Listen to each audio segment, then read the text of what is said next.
دوستو عزیزو، نماز کا اگر نماز قائم کر لی جاوے، واقعی نماز قائم کر لی جاوے تو یقینی بات ہے کہ پورا دین قائم ہو جائے گا، کیونکہ آپ نے فرمایا ہے، یقینی بات ہے، من اقامها فقد اقام الدین، جس نے نماز کو اس طرح پڑھ لیا جس طرح نماز پڑھنے کا حکم ہے، من اقامها، جس نے نماز کو اس طرح پڑھ لیا جس طرح پڑھنے کا حکم ہے، اس نے اپنے پورے دین کو قائم کر لیا ہے، کیونکہ پورے دین کا سدھار اور پورے دین کا قیام وہ نماز پر موقوف ہے۔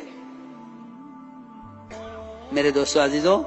یہاں تو کوئی الزام دیے ہوئے ہے ماحول کو، کوئی الزام دیے ہوئے ہے شیطان کو، حالانکہ میں بہت ضروری بات عرض کر رہا ہوں، سب سے پہلا الزام بے دینی کا، سب سے پہلا سبب وہ تو میری اپنی نماز ہے، وہ تو میری اپنی نماز ہے،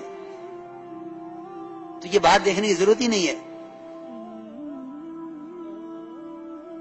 حکام بدلیں گے تو حالات بدل جائیں گے، ماحول بدلے گا تو حالات بدل جائیں گے، نہیں، سارے دین کا مدار تیری اپنی نماز پر ہے، اس لیے کہ بات حق ہے، من اقامها فقد اقام الدین، جو نماز کو اس طرح پڑھ لے جس طرح پڑھنے کا حکم ہے۔ میرے دوستو بزرگو عزیزو،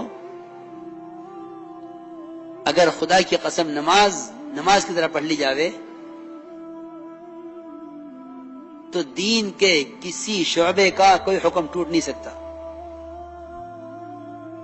یہ یقینی بات ہے۔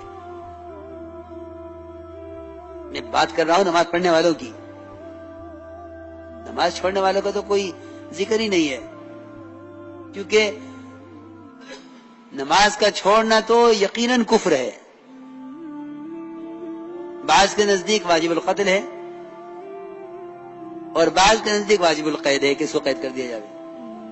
ہمیشہ کے لیے۔ امام صاحب کا مطلب تو قید کرنے کا ہے، اس لیے مسلمان سے نماز کے چھوڑنے کا تو تصور ہی نہیں کیا جا سکتا، جس طرح ایک مسلمان سے کفر کا اور ارتداد کا تصور مشکل ہے، محال ہے، اس طرح ایک مسلمان سے نماز کا چھوڑنا، اس کا تصور مشکل ہے، محال ہے، ممکن نہیں ہے، کیونکہ یہ ممکن ہے اور ہوا ہے کہ غیروں نے نماز پڑھ لی ہے۔ میں نے ابھی عرض کیا تھا واسع بن اسقا کا واقعہ کہ نماز پہلے پڑھی انہوں نے، اسلام بعد میں قبول کیا۔ یہ تو ممکن ہے کہ ایک کافر نماز پڑھ لے، مگر یہ ممکن نہیں ہے کہ ایک مسلمان نماز چھوڑ دے۔ یہ تو ممکن ہے کہ کافر نماز پڑھ لے، یہ ممکن نہیں ہے کہ ایک مسلمان نماز چھوڑ دے۔